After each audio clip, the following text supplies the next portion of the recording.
So I know the opera always starts 5 or 10 minutes late in New York. It's a bit the same. So sorry we're a couple of minutes late, but just wanted to say hello to everybody. I'm Alex Halliday. I'm director of the Earth Institute at Columbia University. I've been here less than a year, and in that short time I've tried to make sure I bring as many Brits over here as possible.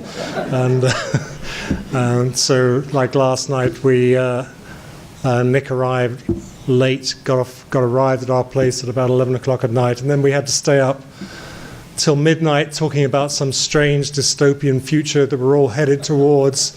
But we weren't talking about climate change, we were talking about Brexit, of course, which is... Anyway, wonderful to have you here, and it's my pleasure to welcome you tonight to the, not just an Earth Institute event, but an Earth Institute event that's been co-sponsored by SEPA, the School of International and Public Affairs, and with involvement from the Department of Economics as well. So Bernard Salonay is here somewhere as well. And so it's great to have you all here, and it's great to actually combine on these joint issues that we see as so important for the future of humankind, the future of the planet. Today we have with us Lord Stern, who is one of the world's leading climate economists. Nick will talk about the urgency of the climate change challenge and the necessity of transitioning to net zero emissions in the coming decades.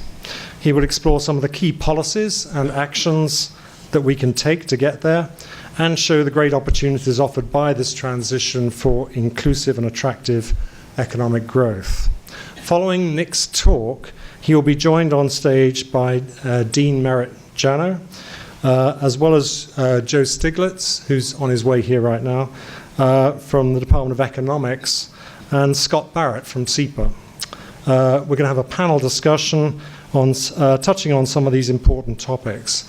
We're going to allow about 10 or 15 minutes at the end for questions from the audience as well. When we conclude, we're going to have beer, wine, cup of coffee if you're Nick, light appetizers directly outside the room. So please stay around and enjoy more of a discussion. Nick Stern, as you all know, is both a brilliant economist, and those of you who know him personally will also know he's a truly exceptional individual and a human being. His career has spanned both scholarship and public service. He is currently the I.G. Patel Professor of Economics and Government, Chair of the Grantham Research Institute on Climate Change and the Environment, and Head of the India Observatory, all at the London School of Economics. He is a member of the G20 Eminent Persons Group and is President of the Royal Economic Society. He has in the past served as President of the British Academy, Chief Economist at both the World Bank and the European Bank for Reconstruction and Development, and Head of the UK's Government Economic Service. Nick has been the recipient of numerous honours. He was knighted in 2004, made a crossbench Life Peer in 2007, and appointed Companion of Honour in 2017 for services to economics, international relations, and tackling climate change.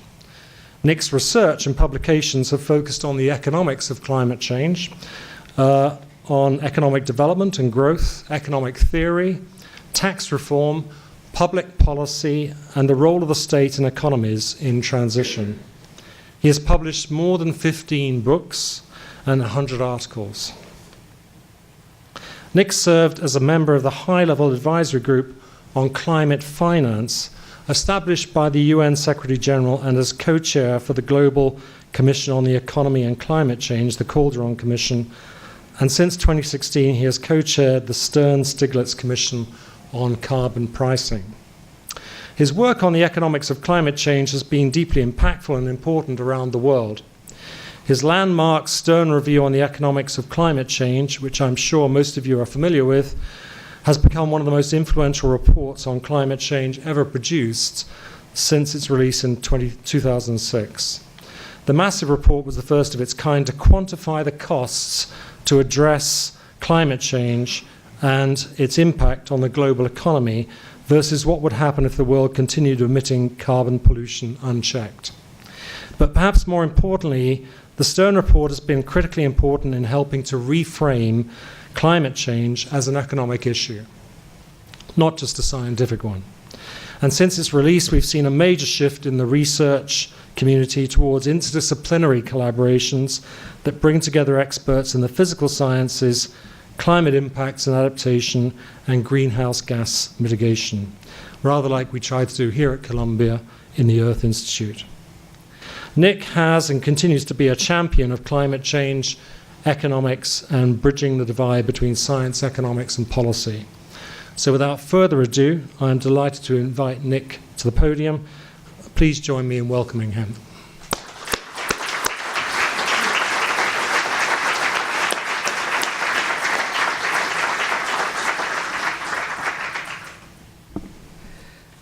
Thank you, Alex. That really was very kind and made me feel a bit old when you run through all that.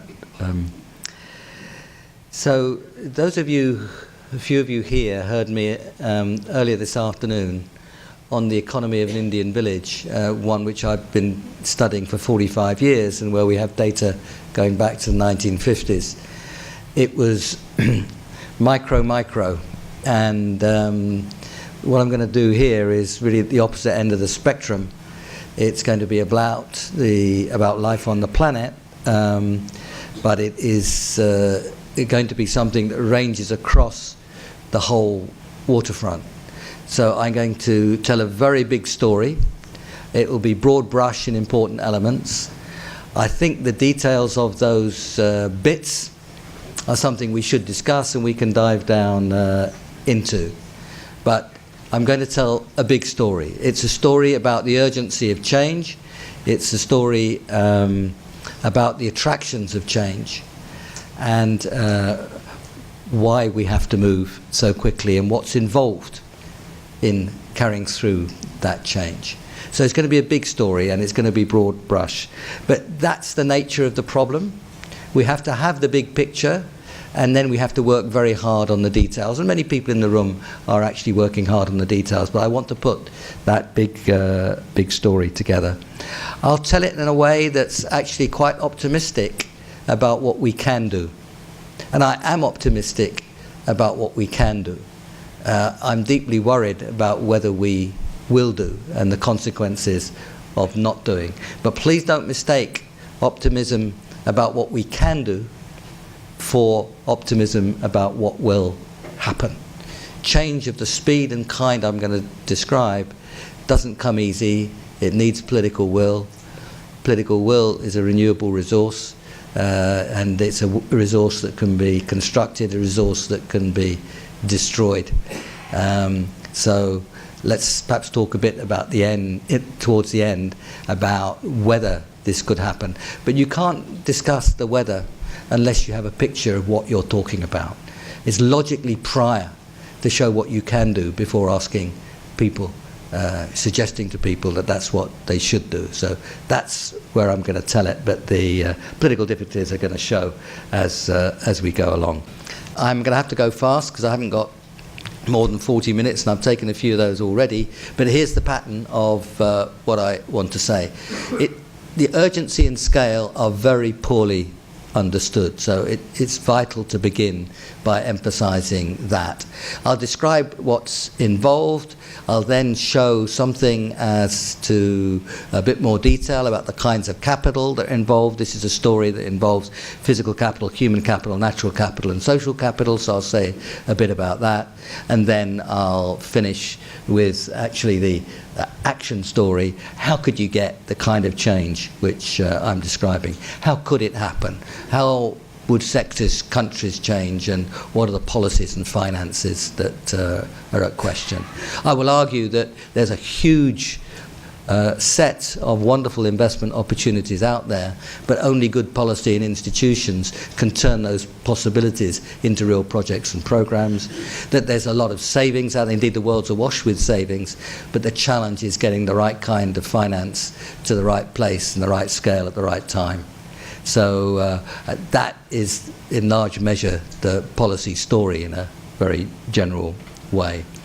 So Let's start by recognizing how far we've come, and I'm not going to go into the details.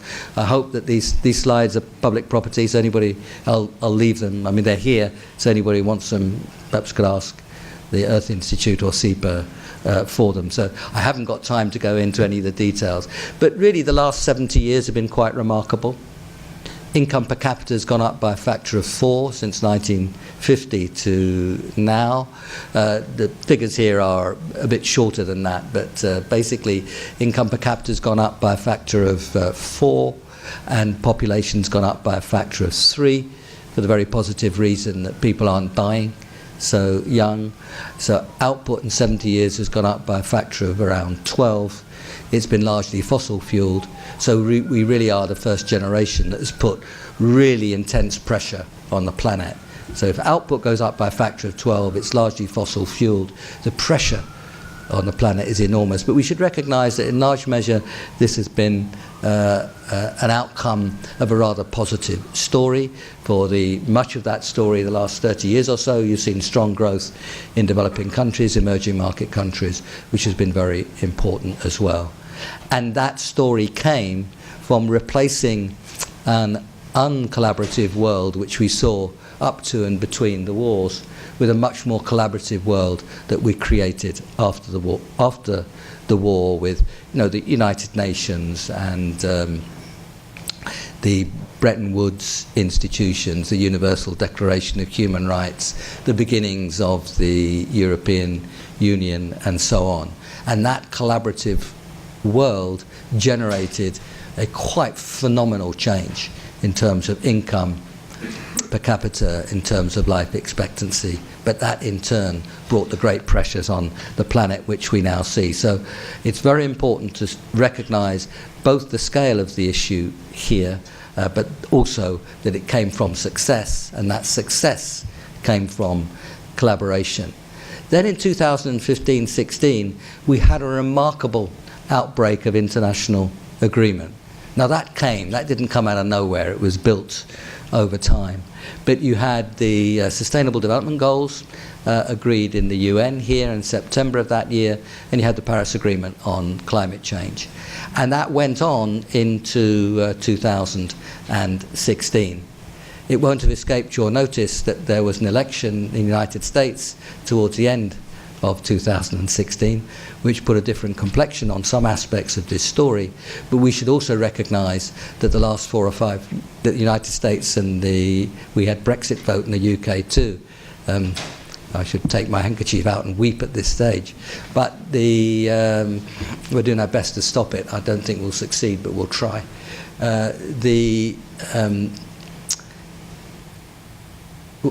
We see the step back in the United States, but if you look at what's happened in India and China over the last 3 or 4 or 5 years, you've seen quite radical change in those countries, in not wholly positive ways, but in largely positive ways in terms of emissions, renewables, and moving away from coal and so on.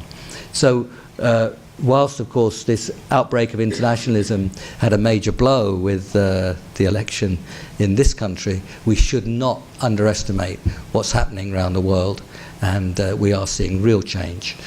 All the optimistic things I'll point to have to have a brackets after them, but not fast enough. But we have to recognise that those changes are there. So where are we now then? And basically it's very important to recognise that, and it's obviously very simple, but it's also very important, is that if you want to go to a position where temperature is stabilised, you have to stabilise concentrations, and if you're stabilising concentrations of greenhouse gases in the atmosphere, that essentially means net zero emissions. So stabilisation of temperature means, roughly speaking, it's a bit more subtle than this, but stabilisation of temperature means stabilisation of concentrations, and stabilisation of concentrations means net zero. Even if you stabilise, God forbid, at 4 degrees centigrade, it's still got to be net zero, otherwise it's not stable. So the earlier you stabilise, the lower the temperature at which you stabilise. So roughly speaking, 50 years out from now, for 2 degrees, and 30 years out from now for stabilising at 1.5 degrees. And to do that, Of course, it's the area under the curve that matters because it's the total. And to do that, we have to peak very soon and then turn down very sharply. This should be relatively uncontroversial. Now, if you want to stabilize, you've got to go to net zero. If you were going to do it at 1.5, it's got to be by 2050, roughly speaking, and in 50 years from now, if it's at 2 degrees. So that's the challenge of the change that we have to make. Why is it so important? Well, again, I can only sketch, obviously, and there's been so much work on all this. But roughly speaking, if you look at the concentration levels of CO2, which we now see, the last time we saw those concentrations was roughly 3 million years ago, and the temperatures were 3 degrees centigrade. All the temperature changes I'm talking about are relative to the average global surface temperature in the second half of the 19th century. That's the benchmark. So we are at a bit over 400 parts per million CO2, and the last time we were there, 3 million years ago, we had 3 degrees, and sea levels were 10 to 20 meters higher than now. Now, of course, it takes time for sea levels to rise, but that's the kind of change that you're talking about, something we haven't seen for 3 million years. Remember, Homo sapiens is only 250,000 years old, and basically our societies come since the last ice age in the Holocene period, which has been pretty benign with temperatures plus or minus 1. It's in that period, of course, that we turned grasses into grains, and then we had to sit and wait for the harvest. So we had sedentary populations, we had villages and towns, we had surpluses and storage, and that gave us with surpluses you can have universities and things. So this was the last 10,000 years with a rather benign temperature. We're already on the edge of that. Temperature period, the period of the Holocene period when we sort of grew up as a world. And this is an illustration of the difference between 1.5 and 2 from the last IPCC report. And you can see there's some very big effects there. Just moving from 1.5 to 2 doubles the average drought length. It more than doubles the frequency of rainfall extremes. It more than doubles extreme heat occurrences. That's just 1.5 to 2. Storm surges could make other areas like southern Europe into deserts. The effects that we're talking about, once you lose the snows and the glaciers from the Himalayas, you've got the Yellow River and the Yangtze and the Mekong. Just go clockwise around the rivers off the Himalayas, the Yellow and the Yangtze and the Mekong and the Ganges and the Yamuna and the Indus. You're talking about billions of people involved. And if you lose that sponge on top of the Himalayas, you've got, and of course rainfall will go up as temperature goes up, you've got uncontrolled flows off those mountains with enormous floods at some times of the year, and dry rivers at other parts of the year. The Indian monsoon would change. I mean, I could go on, but what is important to realize is that just how big these changes are and how long since the world has seen something like what we're due for if we don't change in a very big way. So the stakes are very high, and I've already shown how quickly we have to change. This is the way in which emissions have grown.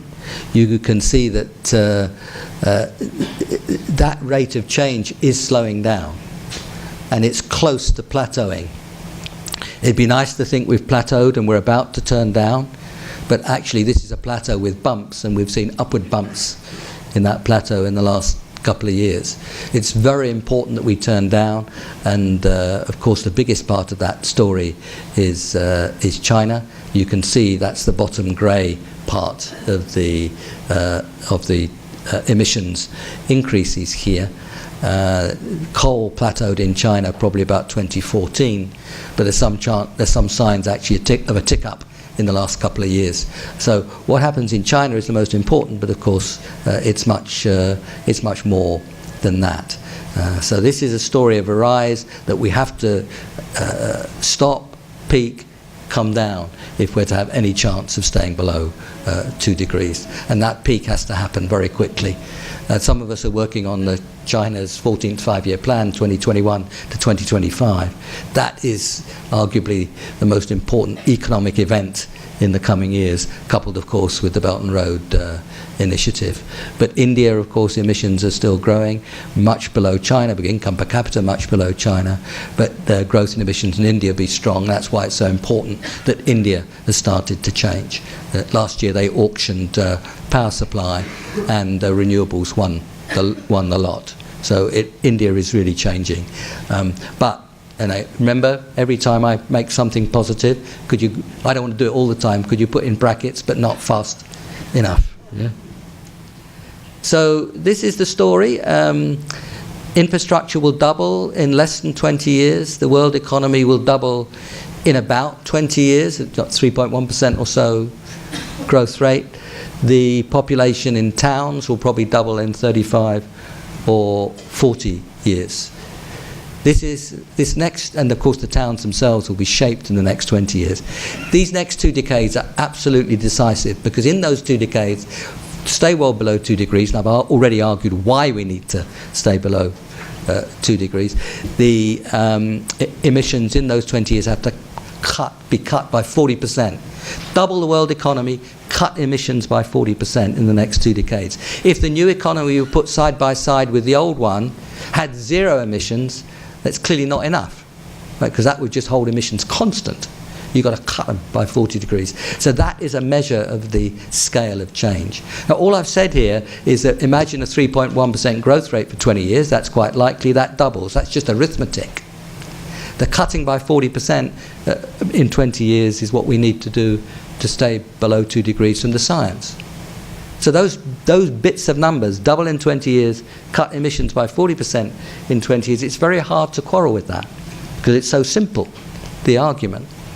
And then you say it and people nod and you say, yes, Nick, you're quite right. And then they go on as if you haven't said anything at all. As if there's plenty of time, relax, it'll be fine, don't get so excited, calm down. No, all you've done is give them simple pieces of arithmetic and a simple piece of science and draw their attention to the consequences.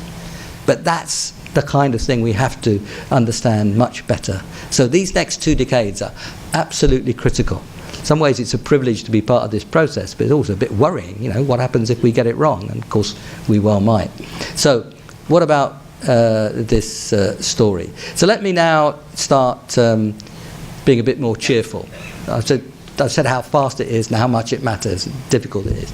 But if we invest in infrastructure that's sustainable, we sharpen supply, and in a world that's still demand constrained, we increase demand. And surely you would want that infrastructure to be modern and smart and clean and efficient. Surely that beats infrastructure that's old-fashioned and dumb and dirty and inefficient.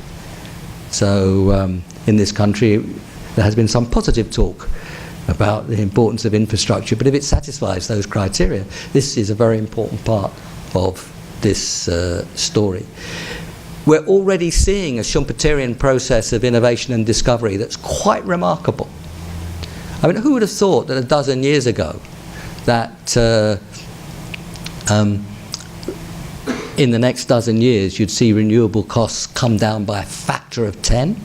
Who would have thought a dozen years ago that all the major car companies were talking about the end of the era of the internal combustion engine? Who would have seen a couple of years ago what we could do in digital management of systems? It was 1 year before the iPhone. So we've seen quite remarkable, and then lots to say about materials and so on. So in many ways technical progress has been quite remarkable. We're already seeing the beginnings of a Schumpeterian era, and that on the back of fairly modest policy. I mean, modest is kind, mediocre policy.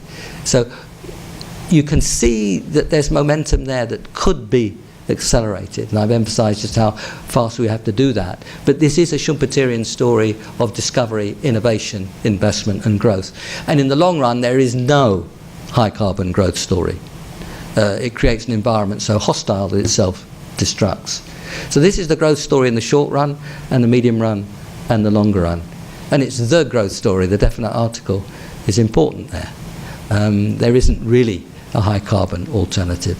So this is a bit for our growth theorists, which some of us imagine we still are.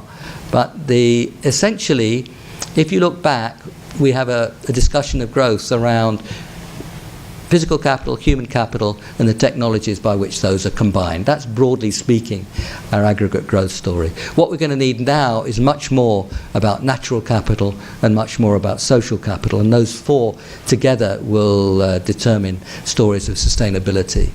We need an understanding of technological change in which increasing returns to scale, both in the production process and in the discovery process, are extremely important. And we need a theory of technical change which tells us about how you get fast technical change in 20 years. We need a theory of growth in which asymptotes are banned from the discussion. Yeah? This is about the next 20 years and doing things really rapidly. And we've seen that a lot of this is possible, but our challenge as growth, in terms of growth theory, in terms of policy, is to see how we can bring about that very fast acceleration. We're seeing some elements of those discussions, but it has to be pushed very much more strongly. And I have to say they're totally absent in the integrated assessment models which try to put economics and climate together, where you actually have strongly increasing marginal cost and minimum technical progress. And indeed, not much damage from climate change. Their contribution has been limited, to put it mildly. So this is a new way of looking at growth, but we have to develop it quickly, and we have to make policy as we develop it, because this is all so urgent, right? So this is, remember what it's like to be inside a treasury and the Chancellor of the Exchequer or the Finance Minister comes to you and says, given what you now think we know, what do you suggest that we now do? That's what we've got, but we've got it big time, so we have to research and handle policy at the same time. Of course, it's in a world which is complicated and changing, and we've got changing economic geography, we've got coming disruption through AI and robotics, we've got demography that's changing very quickly, we've got climate that is changing of us and is going to be much more difficult over the coming years. But nevertheless, I think that this drive to the zero carbon economy could actually make some of those other adjustments easier, because it's creating a whole range of possibilities for employment where these other changes are probably undermining employment, at least for a bit. So I think this may be a case where putting two complicated changes together at the same time might actually make it easier. Anyway, they're both coming, so it's our job to do exactly that. Now, infrastructure is a big part of the story. This is a place where people know what the Sustainable Development Goals are, and many people, wear the badge.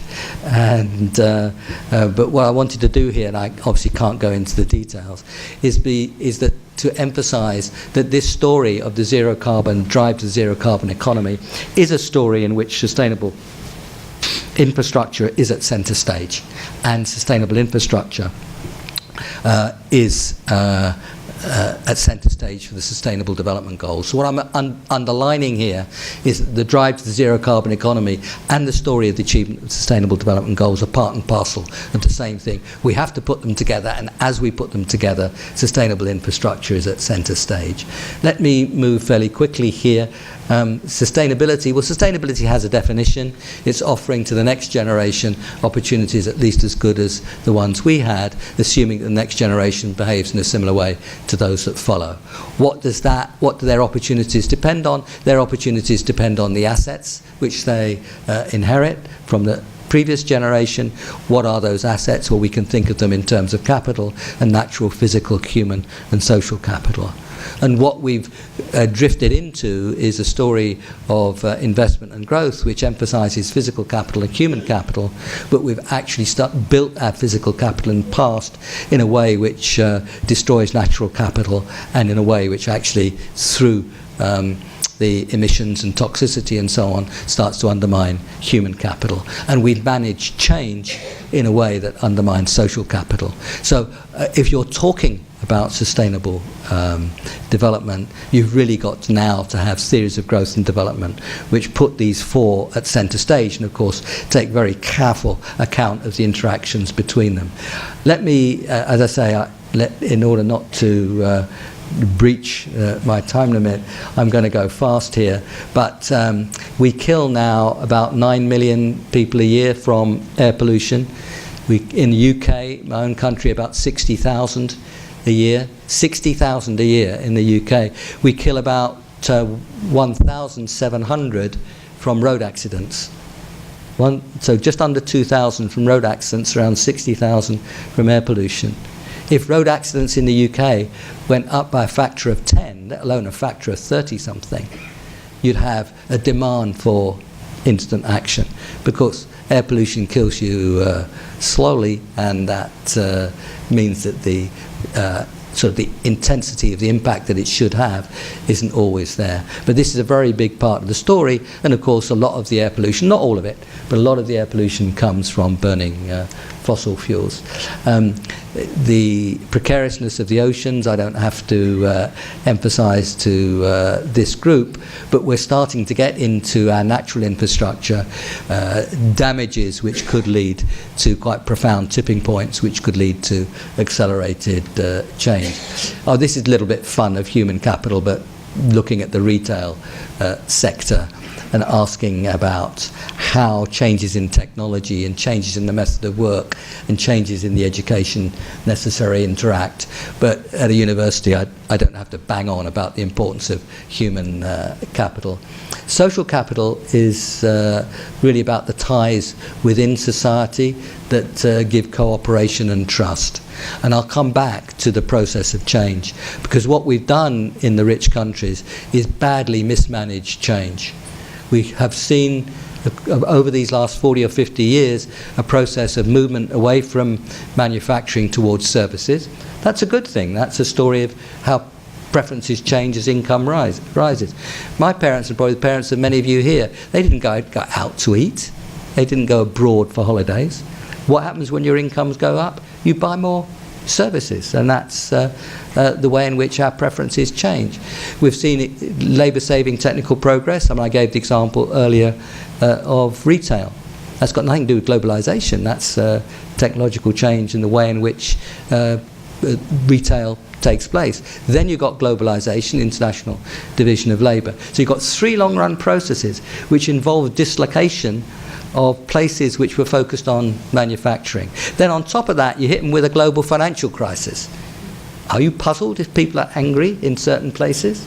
Well, you shouldn't be. But what we have to learn to do, because we've got so much more change coming, including the one we're talking about here, the drive to the zero carbon economy, that it seems to be the prerequisite for successful policy and creating the political will that's essential, is managing change much better. Change across the board, not just this one. In a dynamic capitalist economy where people's employment can get dislocated as the change takes place. And physical capital, let me just emphasize one aspect here, and that's lock-in.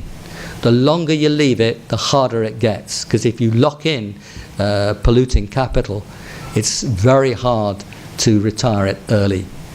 You can try, but the more you lock in, the tougher the problem that you face. So that's an important, as it were, intertemporal aspect of the nature of the capital. I've already gone on about air pollution, and that changed the politics in China, and it's changing the politics in India too.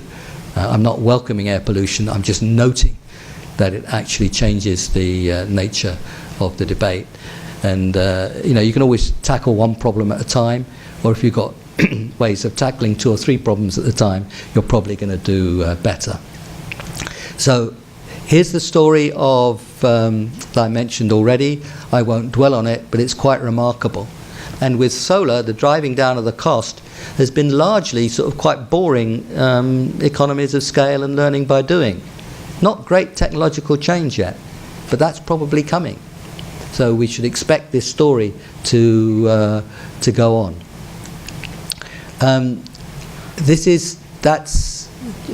You've got to be careful, because in this area people tend to just talk about the power sector. So I'm deliberately looking beyond the power sector to the more difficult sectors, so-called hard to abate, cement, steel, maritime transport, air transport. And there's a very good study, I can't go into the details here, called Mission Possible. I'm part of the Energy Transition Commission, although I didn't do this work myself. But they looked very closely at some of these sectors and saw real possibilities of going to zero. Because if you've got big sectors, then those big sectors have to go to zero carbon, because there's not going to be so much negative. So you're going to go zero carbon. You've got to zero carbon in all the big countries and all the big sectors. So the question they asked is, could we go zero carbon for these sectors by mid-century? And the argument is that yes, you can. It needs changing pattern of demands away from those things. It needs much greater energy efficiency, and of course it needs decarbonised technologies. And they looked carefully across in detail at all those sectors and concluded that with a modicum of carbon capture and storage, which you certainly will need for cement given the chemistry, but in other places you can change the techniques. You're going to need a very big expansion of electricity to feed into transport and so on. But even now you're seeing the possibility of let me give you, if you want to wax really optimistic, I say don't forget the brackets that I'm also putting, but not fast enough. But if you want to wax really optimistic, now you've got a lot of people working in Australia on the possibility of using solar energy to create hydrogen through electrolysis of water. H2O, you remember, is the water is hydrogen and oxygen. Of course, it takes energy to break the atoms. But if that energy is solar energy, you could, in principle, use the vast expanses of Australian desert to produce lots of... Essentially, you're creating, through electricity and electrolysis, you're creating hydrogen out of sunshine. And, Australia now, it seems, could be, instead of a major coal exporter, a major hydrogen exporter. So all kinds of things become possible if you look closely at them. And I'm not being fantastical. I mean, if you look backwards over the last dozen years, I've already described all kinds of things that we thought might be impossible have become possible. But you've got to invest in these things. They don't just happen. You've got to have good policies. People have got to believe in those policies. You've got to invest in the R&D. But you're seeing very rapid change in the possibilities. So I think the argument that we can do this is important and clear.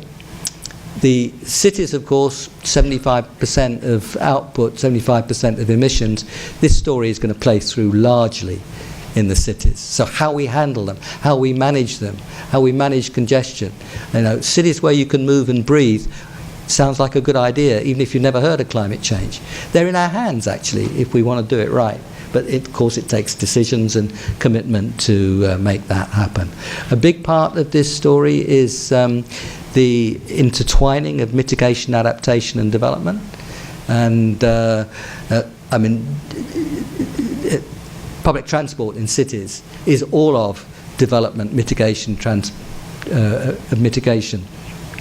adaptation and development, and particularly advantageous for the poorer people. Outside cities, the system of root intensification for rice, where you transplant in different ways and at different depths, and you don't flood the paddy fields. If you don't flood the paddy fields, you don't get the methane coming out of the paddy fields, so that reduces emissions. That's mitigation. That's generally more robust against difficult weather conditions, and it saves on water and energy. That's development, mitigation, adaptation. Public transport in cities, system of route intensification for rice. Wherever you look, there are all kinds of opportunities for bringing development, mitigation, adaptation together. This is a little bit push for natural capital. So I haven't got any chance to go into any detail, but essentially you've got big chunks of this story that could be provided by natural capital, around forests and looking after the agriculture and the grasslands and the wetlands in different ways. So a big part of this story, I did emphasize the cities, but I don't want to overemphasize the cities because natural capital will be a big part of what's possible. The last slide has got references, and there are references at the bottom. I've tried to put most of the slides, so if you've got the slides, you can track these down. I've already said a lot about India and China, but they really are changing. And India, it's been quite remarkable over the last 2 or 3 years in India. They decided they wanted much more LED light bulbs, and they actually crashed the price by over 80% in just in a period of a year or two. It is amazing what you can do if you commit yourself. 5 more minutes. I think I'll be all right. Thank you. And China, similarly. And it has become a big part of China's story. It's a little worrying over the last 2 or 3 years where it's ticked up a bit. But that plateau did occur, and China's committed to peaking by 2030. If China peaked as late as 2030, we'd be in deep, deep trouble. China has to really turn down during this 14th five-year plan period. The Belt and Road countries constitute populations that are more than twice that of China, with income per capita about half that of China. If in 20 years you had 2 more Chinas looking like China now, again, we'd be in very deep trouble. So the China's 14th plan and the Belt and Road Initiative are absolutely fundamental to this story. You've got to follow the numbers, and that's where the numbers are. This is for our economist friends. I'm turning to policies now. I talked a bit about sectors now. I've said a bit about countries, talk about policies. I can't go into all this, but I normally talk about 6 market failures. You put the market failure of greenhouse gases at the top, but there's R&D, and there's networks, and there's capital markets, there's information, there's the so-called co-benefits around air pollution. We've got to tackle all these at the same time. There's not some wonderful Chicago-esque world where the only problem is the greenhouse gas externality. You fix that, and the glory of competition and entrepreneurship fixes everything else. It's much deeper than that, and you've got to look right across the spectrum at the different market failures. But we can, and we know quite a lot about how to handle all these things, and we can do much better. Good policy unlocks investment. I've put infrastructure investment at centre stage. We're talking about 80 or 90 trillion dollars of infrastructure investment in the world over the next 15 or 20 years. The challenge is to make that clean, sustainable, efficient, modern infrastructure. And of course, the President of the United States has declared for much more infrastructure, and we just have to assume that he meant modern and clean and smart and efficient. I leave that with you. I'm not an American. So this is the magnitude of the story. It's going to need the right kind of finance in the right way at the right time, right scale. So you're going to have to put these different elements together. We know quite a lot about how to do that. A lot of more of the work of the multilateral development banks should be about combining risk management with private sector finance. And there was a very good transaction about a year ago where a French finance firm, Amundi, partnered with the IFC, and the IFC took first loss offset, and it meant that Amundi could come in on a much bigger scale than they could otherwise have done. There are quite a lot of examples now of how that could work. What are the big levers now? I'm about to finish, but we've got to now find levers that can move things very quickly. What are the levers that could move things very quickly? That has to be an absolutely central question. We meet as a world in COP26, 5 years after COP21, so you can work it out.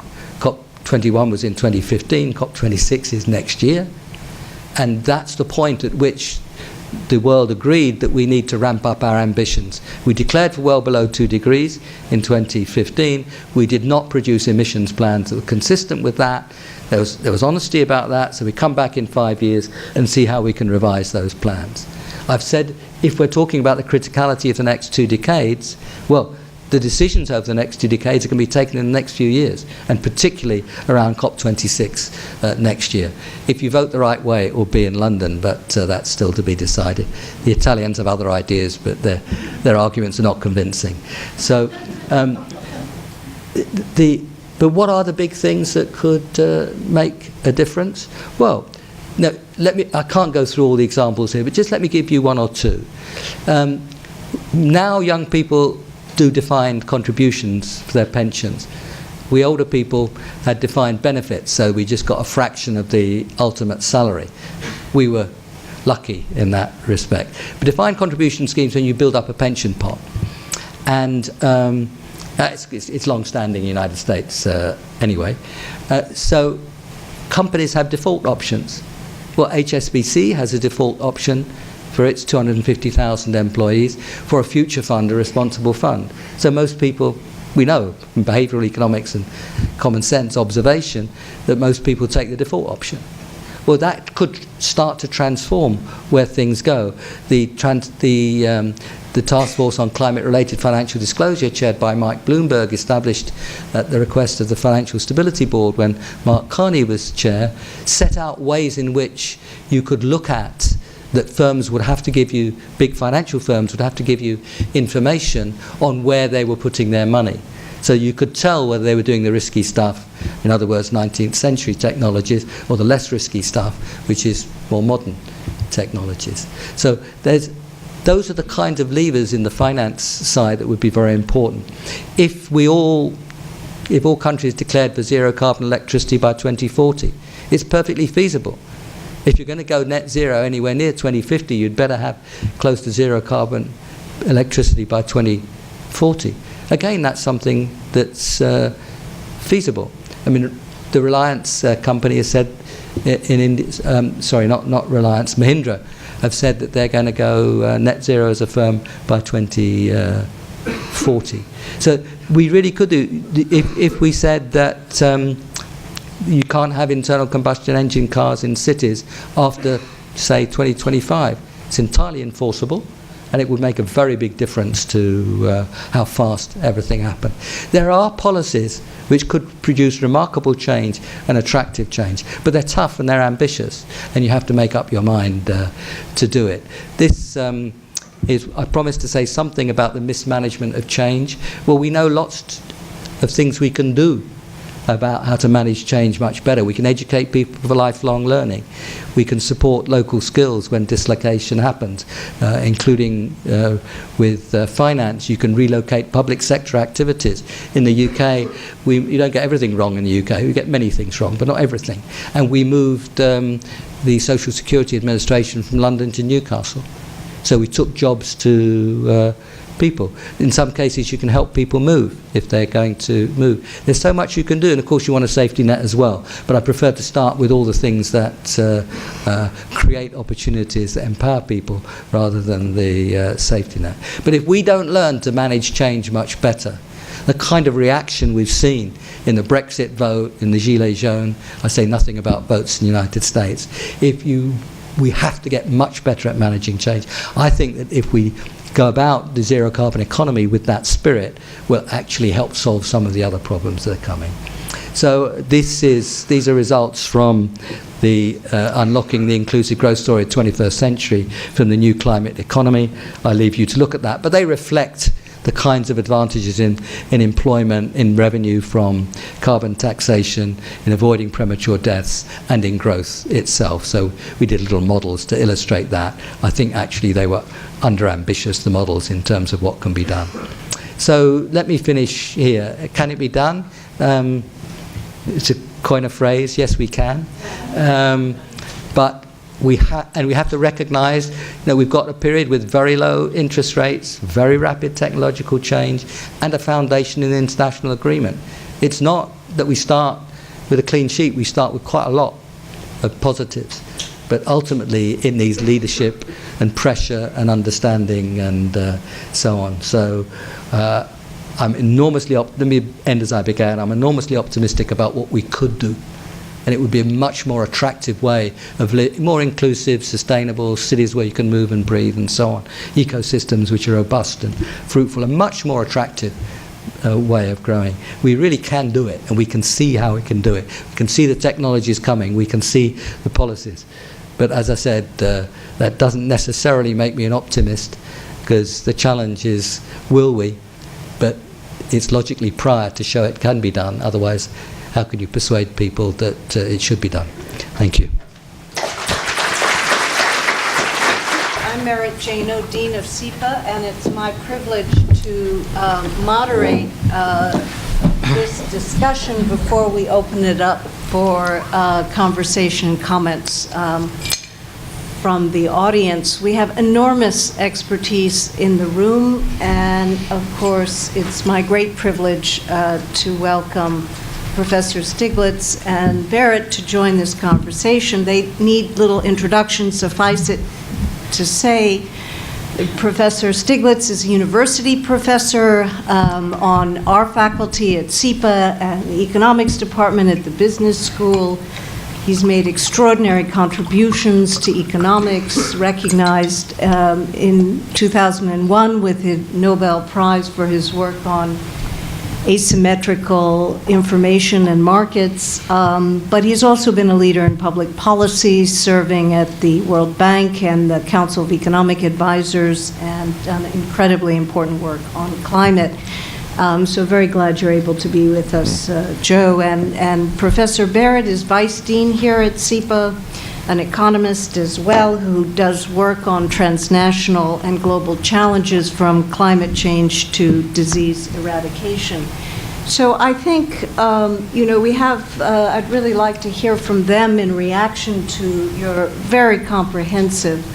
But let me just start by also throwing a question into the mix before inviting Joe to speak. And you've spoken so powerfully about the urgency and the opportunity here.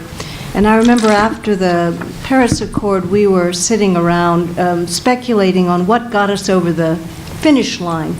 Was it the science that you've been so critically involved in helping the world understand the economic consequences? Or was it the papal encyclical, or was it the advocacy on the ground, or was it, the U.S.-China agreement?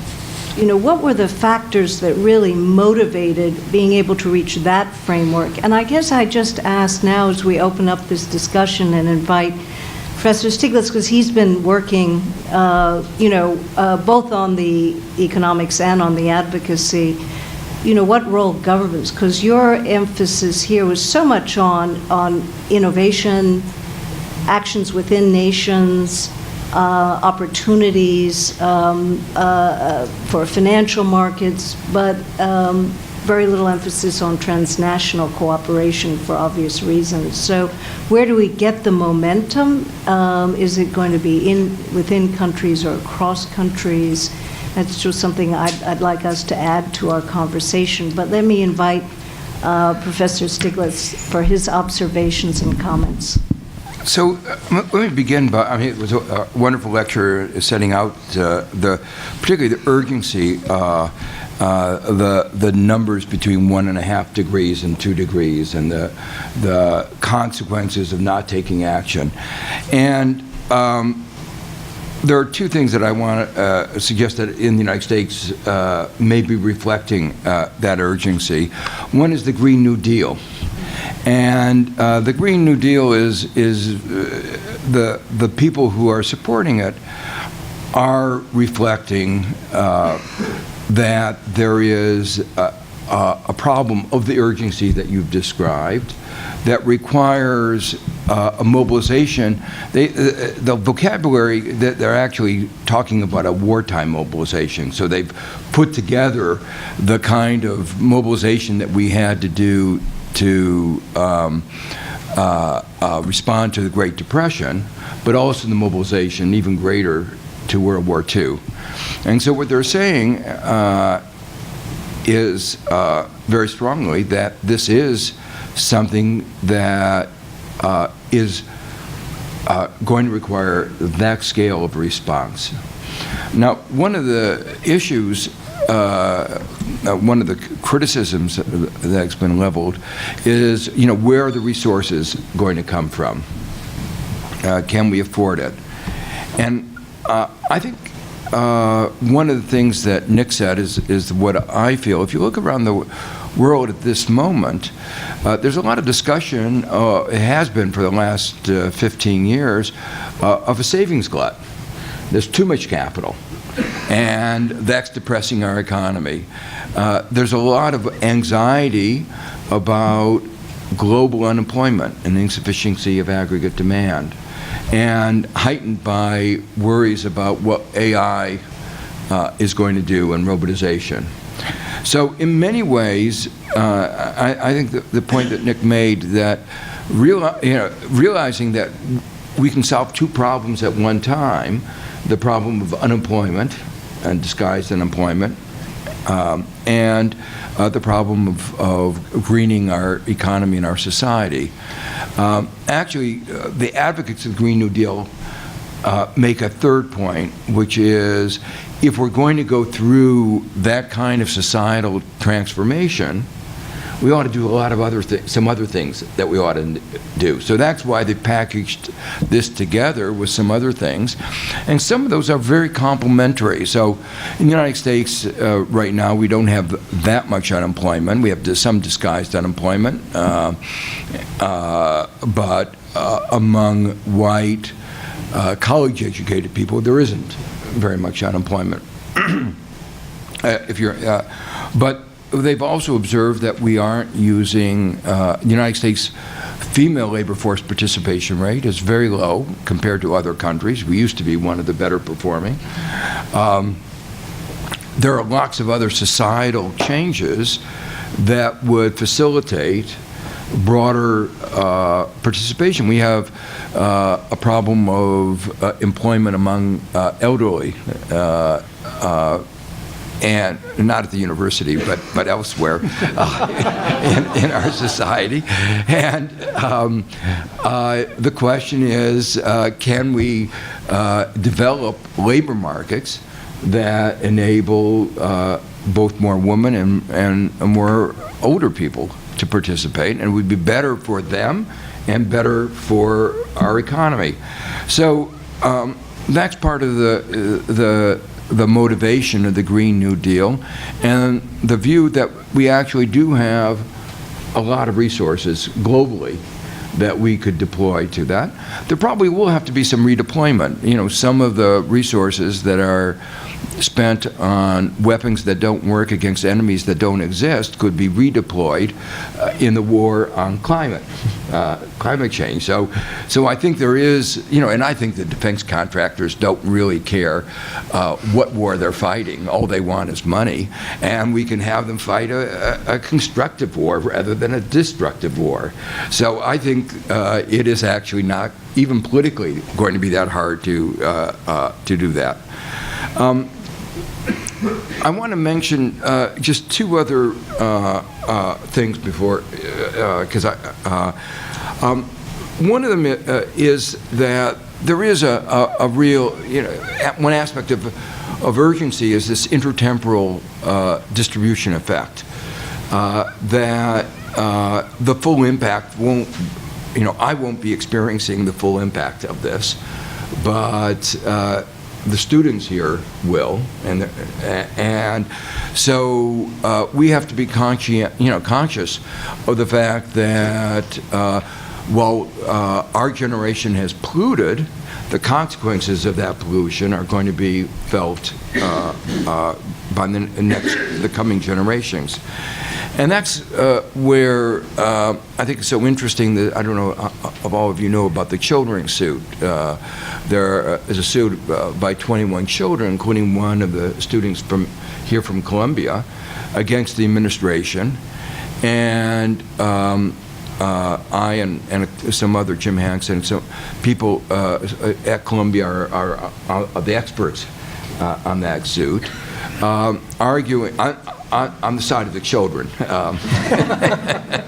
They have found some experts at Stanford and some other places on the other side, but suing the government, saying that their basic rights are being compromised. The constitutional rights are being compromised, and there's some legal doctrine, public interest doctrine, that are being compromised. And you can see it, and this goes to the issue of policy, the way the government makes decisions. When we make a decision about a regulation, you know, like the coal-fired electric power plants, they do a cost-benefit analysis in which basically $1 today is equivalent to 3 cents. I'm sorry, $1 of the children in say 50 years is equivalent to 3 cents today. So in other words, if we have to sacrifice 3 cents to get $1 more for our children and grandchildren, we don't do it. And it really biases the decision making. It was a little bit better when I was in the Clinton administration. We changed that, but then Trump has just changed it, making it worse than it was during the Clinton administration. So we have systematic ways of making decisions in the government that bias things against doing anything about climate change. And the good news is that the Supreme Court twice heard the issue. The government did not want this to go to trial, and tried to skip the ordinary process and went right to the Supreme Court and said, you have to dismiss the case. And twice the Supreme Court has said, no, that has to go to trial.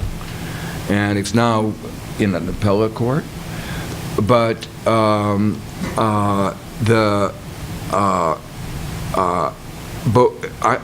optimistic that both the district court and the appellate court will support the trial.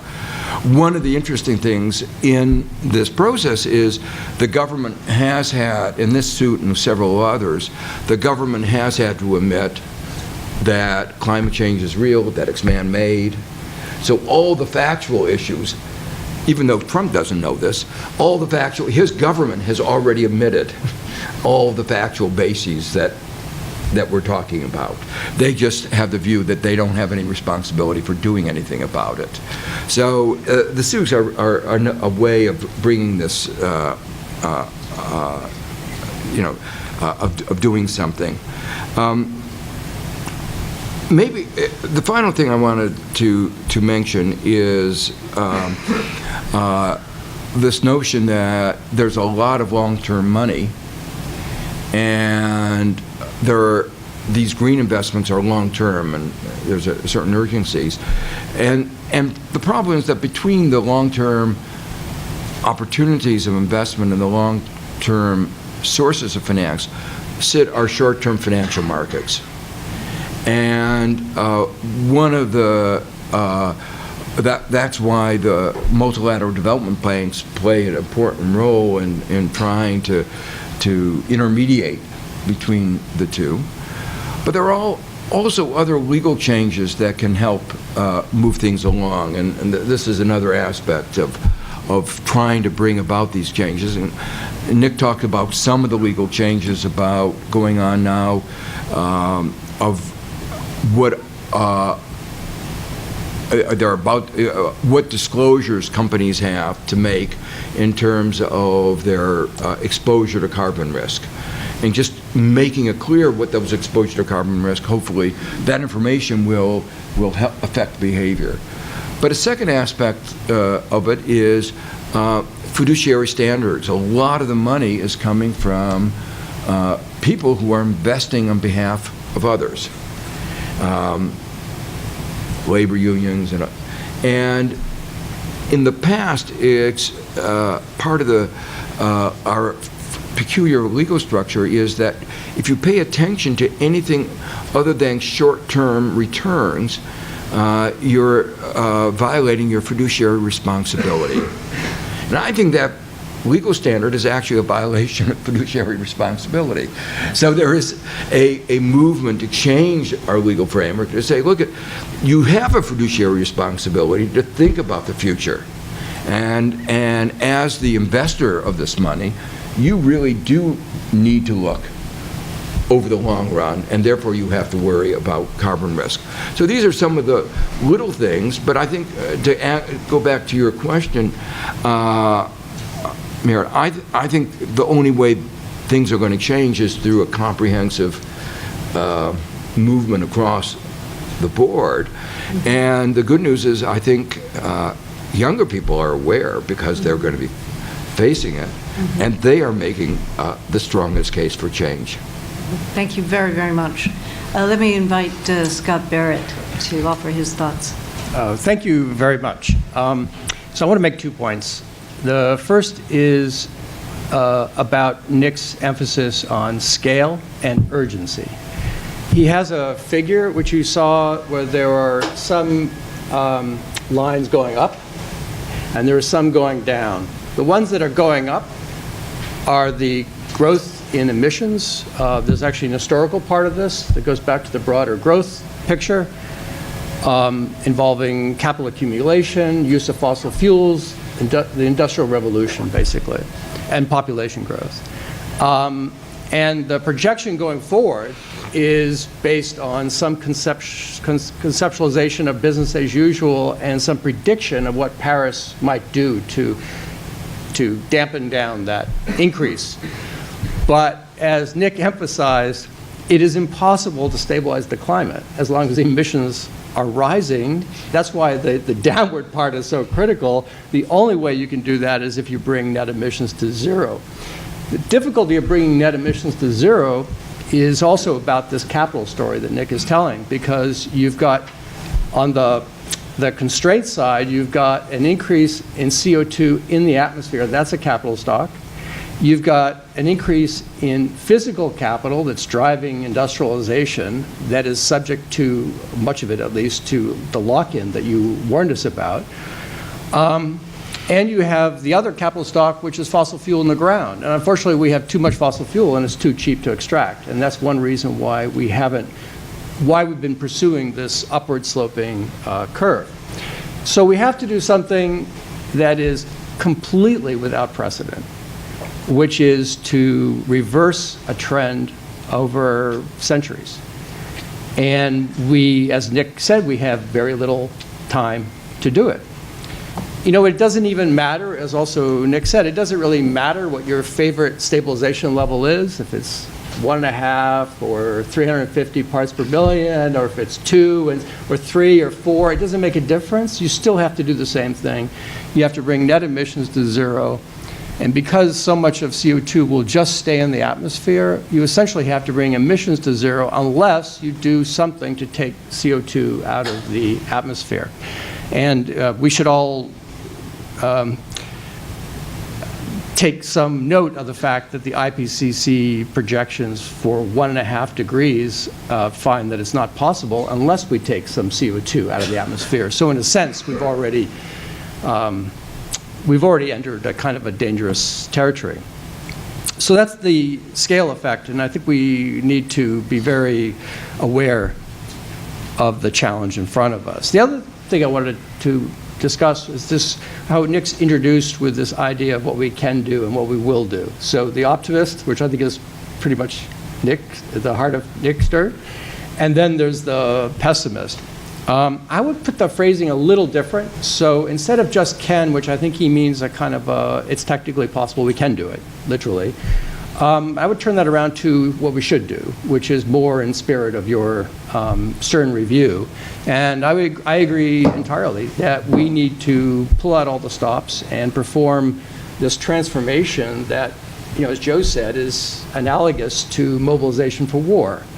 The difficulty is that the enemy is us, because we're doing all this, and we've been doing it wittingly for decades now.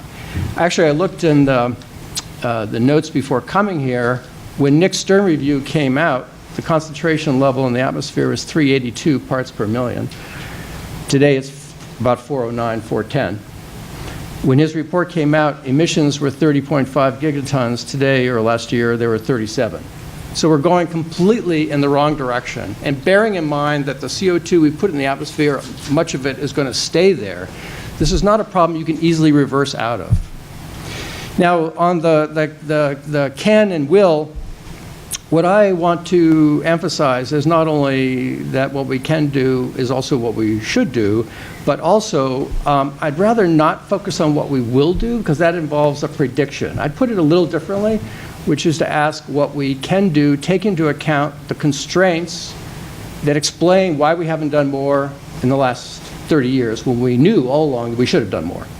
So why is that? And I think the main reason for that is due to a failure to understand policy, and especially at the international level. So let me just say a word about policy at the domestic level, because there's excitement now about the Green New Deal that Joe mentioned.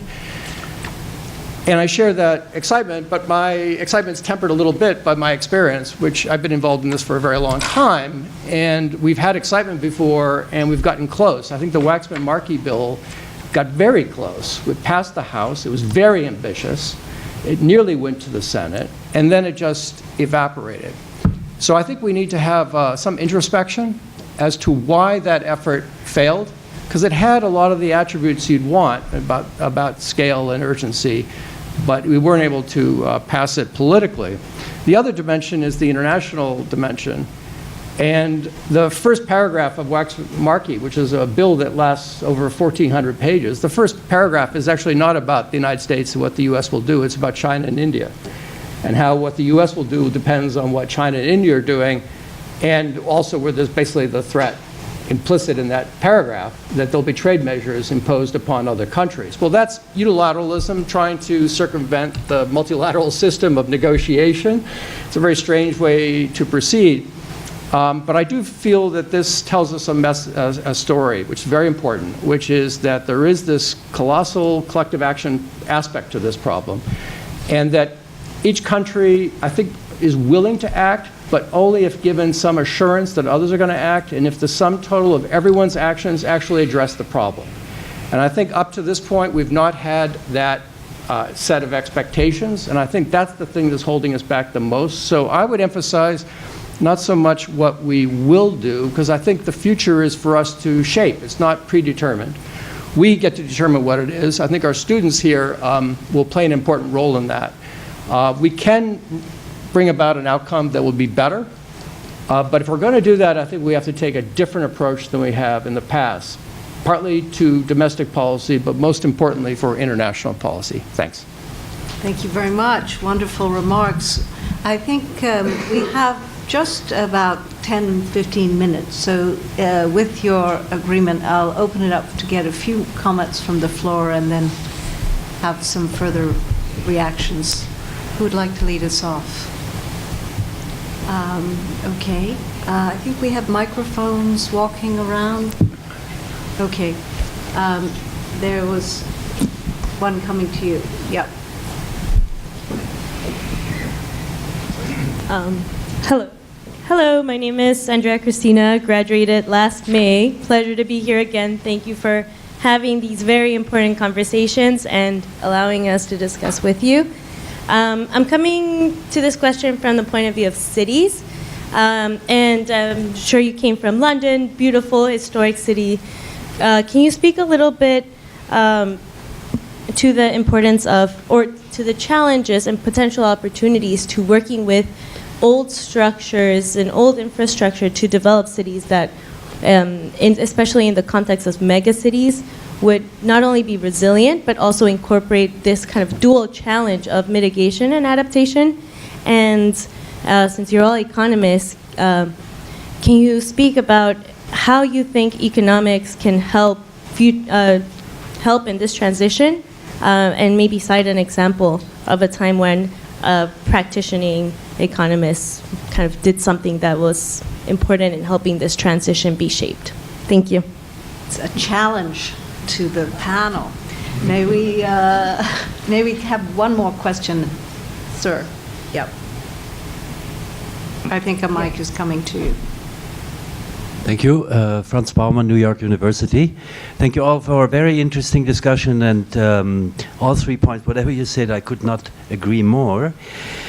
I did not hear anybody speak about Russia or Saudi Arabia or nuclear energy or population growth in Africa by 2050, another 50%.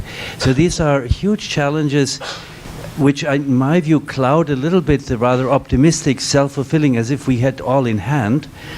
It would all be downhill. I think there are major bumps on the road. Yes, I think we would have the money, we have the finances, we have the technology. The politics, the governance aspect of how to get to Tipperary. That is my concern, and I would love if any of you could reassure me a little bit that in the 12 years remaining, all these problems will be solved. Thank you. Thank you. I don't think I heard any complacency, but I certainly heard some comprehensive perspectives. Would you like to start? Thank you. I do think that the internationalism is of fundamental importance, and I didn't dwell on it here, but I have written and spoken about why and how we got the Paris Agreement. I was very much involved in Copenhagen in 2009. I've been to all the COPs since 2006, and a lot of differences. One of them is a growing understanding of the story that we have in our hands, a much more attractive form of development. That it's not simply a story about sacrificing our own growth and living standards for the benefit of the world at large. It's actually following a different pattern of growth, which is, and I try to argue it, which is much more attractive. That argument had very little traction in Copenhagen. It was hardly heard. It was all about, well, okay, so we should be more responsible. How much are you going to do, and who's going to pay? And so it was set up, as it were, in a way that was conflictual. Whereas the Paris story was set up in a way that did start to embrace that story. Secondly, we dropped as a world the idea of legally binding emissions. And that was of fundamental importance. So every country came with its own story of where it was going to go. And there we added it up, we as a world added it up, and we saw, well, we've declared for well below 2 degrees. Everybody's come with their plans, which do involve differences from business as usual. And we've seen that they don't add up, so we'll get together and we'll revise them. But that idea of coming with nationally determined contributions and not going, I mean, legally binding is ridiculous. I mean, there was some police force from Mars and some court from Jupiter, but what you can do is get people together around the common goal. And one thing I think that does unite is a common threat. The UK has never been more cohesive as a society, and actually happier than in wartime, when we had this is an observation on which there's a lot of evidence, but a common threat actually pulls people together. And you were there in the China Development Forum when I tried to put it to Larry Summers and the ambassador, I've forgotten her name, the very senior ambassador, former ambassador from China, is now at Tsinghua. I put it to them that there's a common threat here around which we could get together, and we did in November 2014, 1 year ahead of COP21 in Paris. And there was real leadership from Barack Obama and from Xi Jinping. So if you look at the understanding of this different growth story, if you look at the change in what we're asking, not the legally binding, but the nationally determined contributions, if you look at the international leadership which we had, and I could go on, but there were quite a lot of elements which were very different in Paris from what we saw in Copenhagen. It includes sharing of technology, climate finance, and those were things where people were starting to get shared understanding, and those were the elements that got us over the line. French diplomacy is actually pretty good, and they prepared very well. COP20 in Lima was a very important part of the process, and they prepared very well for that. So preparation was much better. Diplomacy counts too. So there are quite a lot of elements. I mean, I've given 5 or so in Paris, which were totally different from Copenhagen, and we did get that agreement. People seem to think I'm optimistic, and I struggle with that. If you want to show what we should do, a logical requirement to that seems to me to show what we can do. I mean, you can't say that I should do something I can't do. It doesn't make a lot of sense. So if we're talking about creating the kind of enthusiasm and commitment that I've just described in Paris, having a picture of how it could work is fundamental. It's fundamental to it should, and it's fundamental to building the political will. So the task is there, and I worry about whether we'll do it, but I think we can see it, and we should be able to share that.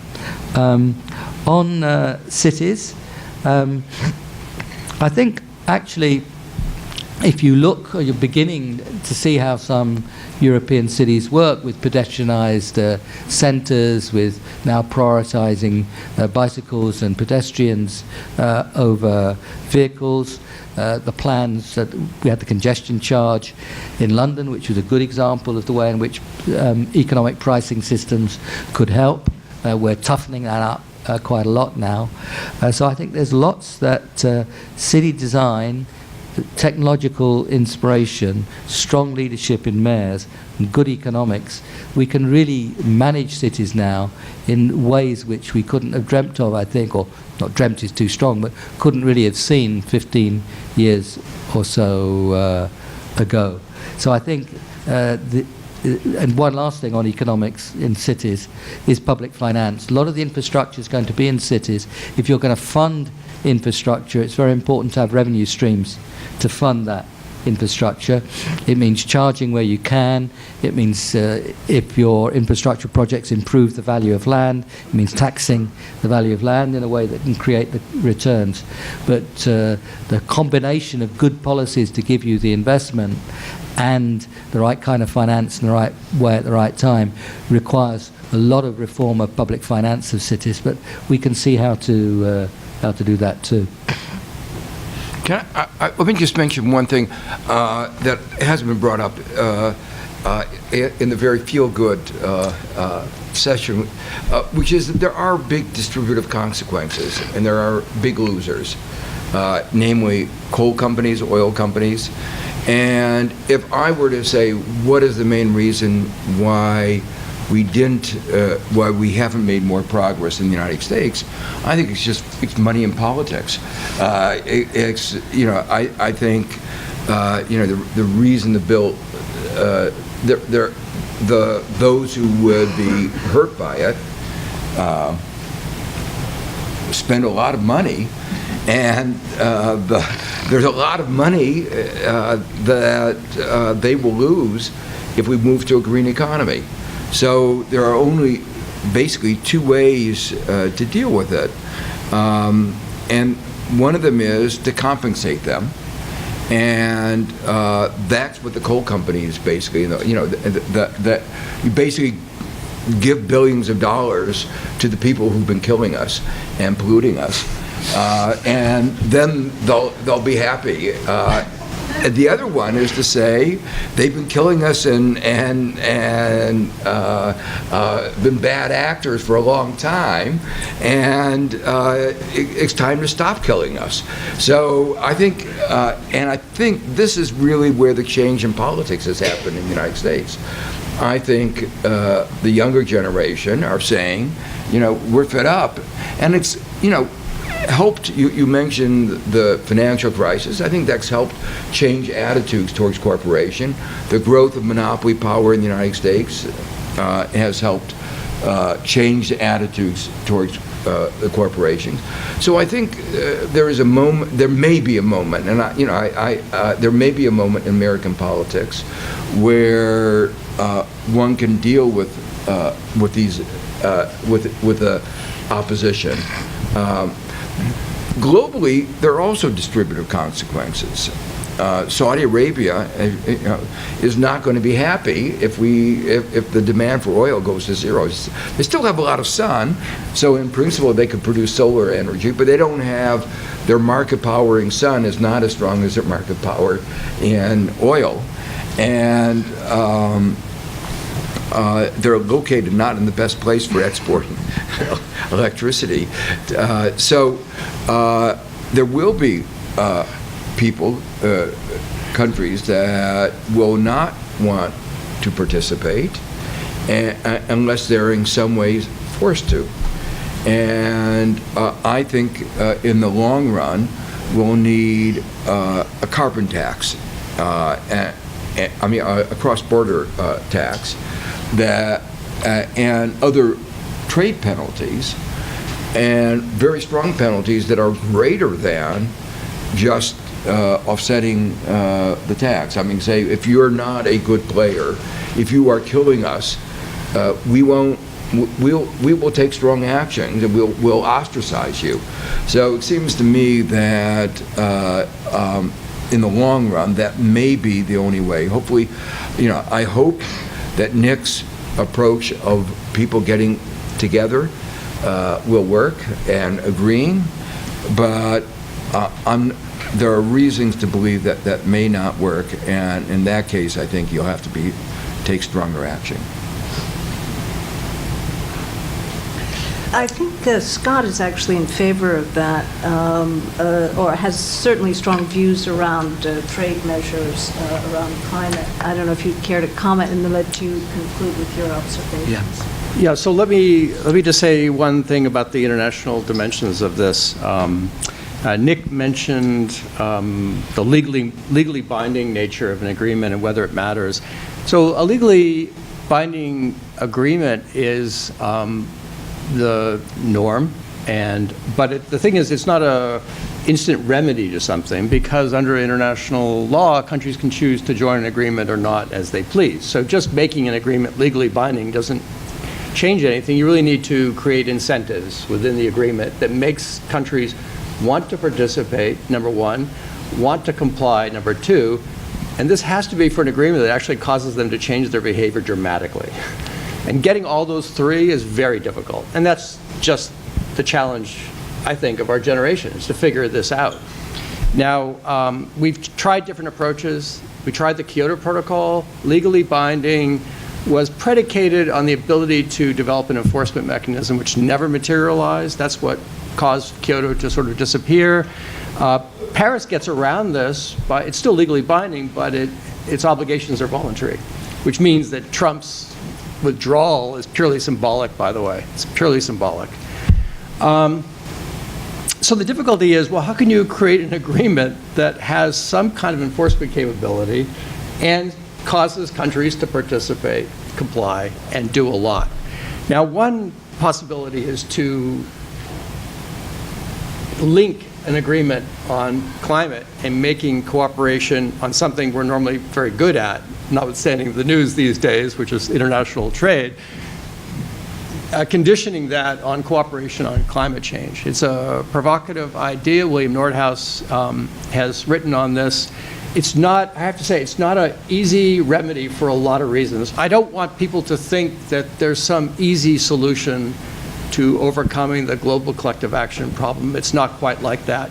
But I do think we need to be looking much more creatively about the possibilities for how we can move forward. And just before I end, I want to go back to the question that was asked about, maybe I'll just focus on the one part, Russia and Saudi Arabia. I think this is about the supply side. It's very interesting. We decided to negotiate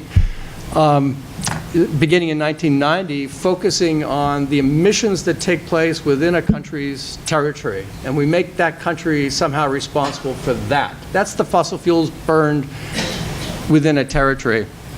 There are no constraints at all on the production of fossil fuels or the export of fossil fuels. And that was not necessary. It could have been done differently, but that's how it was done. Turning things around would not be trivial. It would involve probably these transfers that Joe mentioned and that are unseemly in a lot of ways, I have to say. On the other hand, to some extent, there has to be some deal making maybe. But this is another area that I think is controversial, and we need to move into this area. The last thing, I want to end on something slightly positive, which is I've been invited to participate in an event in Norway. So Norway's a fascinating country because very progressive and wanting to do the right thing, but finding it very difficult when it comes to climate change because Norway also sells a lot of oil and gas. So Norway now is actually looking internally at itself and what it's doing and asking whether this is something that can be continued. And I think that would be a really useful exercise, not only for Norway, but for the whole world. Thank you. We'll let Lord Stern have the last word. Thank you, Marit, and thank you all very much, and thank you to my good friends on the platform for their thoughts. Just to pick up on one or two of the questions which were left unanswered. Population in Africa. Well, why has population slowed down so strongly in other parts of the world? It's been a combination of falling infant mortality rates, education for girls and women, labour market opportunities for girls and women, access to reproductive health care, all things which we should be advocating and doing our best to help make available, even if we've never heard about climate change. A large measure of basic human rights, and that's what brought the population growth rates down right across the world. It'll be the same thing in Africa. It's obviously happening more slowly there than in other places, but those are the policies that I think we should help African countries pursue, and that's our duty. That duty is accentuated by climate change, but it's there anyway. On Norway and Saudi Arabia, it's very interesting that the sovereign wealth funds in both countries, Saudi Arabia and in Norway, are now looking very strongly at clean growth, renewables, and so on. So they are changing. As always, remember the brackets in my story, but not fast enough. But they are changing, and that, I think, is a very important feature. I agree with what Scott said about the importance of air capture. We're quite likely to need it, so we ought to get on with bringing the costs down. But we actually, air capture is always going to cost something, but the alternative ways of producing electricity, of running vehicles and so on, look as if they could be cheaper than the fossil fuel alternatives, even without the carbon price, which we really should have. It's already there in many parts of renewables across the world. It's coming in vehicles. Electric vehicles are just more efficient than the alternatives, and they involve less labour in building them. That's coming. So given that we've got very attractive, cheaper ways of doing things, which are either here already or will come if we put our minds to it, then I think we have to push very hard on those, whilst looking at air capture, because we may well need it. I have an open mind on nuclear. I mean, the problem is so big and so intense that we should look at technical progress everywhere, including in nuclear. Just at the moment, actually, it doesn't look that promising given how fast other costs are changing. But there's no point in ruling it out. But lastly, I think, is the view of the collective action problem has changed. Back in Copenhagen and earlier, in 2009 and earlier, it was about how you share burdens. Burden sharing. Diplomats love burden sharing because they love zero-sum games, because that's arm wrestling, and they think they're very good at arm wrestling, and that's what they're taught to do. But actually, this is different from that now. This is a different story of growth, where now the rich countries have an obligation, because of the history, because of the greater wealth, because of the greater technology. The rich countries now have an obligation to be helpful in capturing this growth, different kind of growth opportunity around the world. It's a different way at looking at justice, and it's a different way of looking at mutual support than if you narrow it down to burden sharing. And that, I think, is why we have some chance of making progress. But we should and we can, and I hope we will. Well, thank you very much. Before we disband, let me once again thank Alex Halliday for bringing us together today. I hope you recognize, Nick and the audience, that we have this unique, I think quite unique, institutional commitment to both the study of climate and the training of bringing together both the science and the economics, the law and the policy. And tonight's evening has just been remarkable. Thank you for your tremendous contributions to the field and to public understanding. Please join me in thanking you.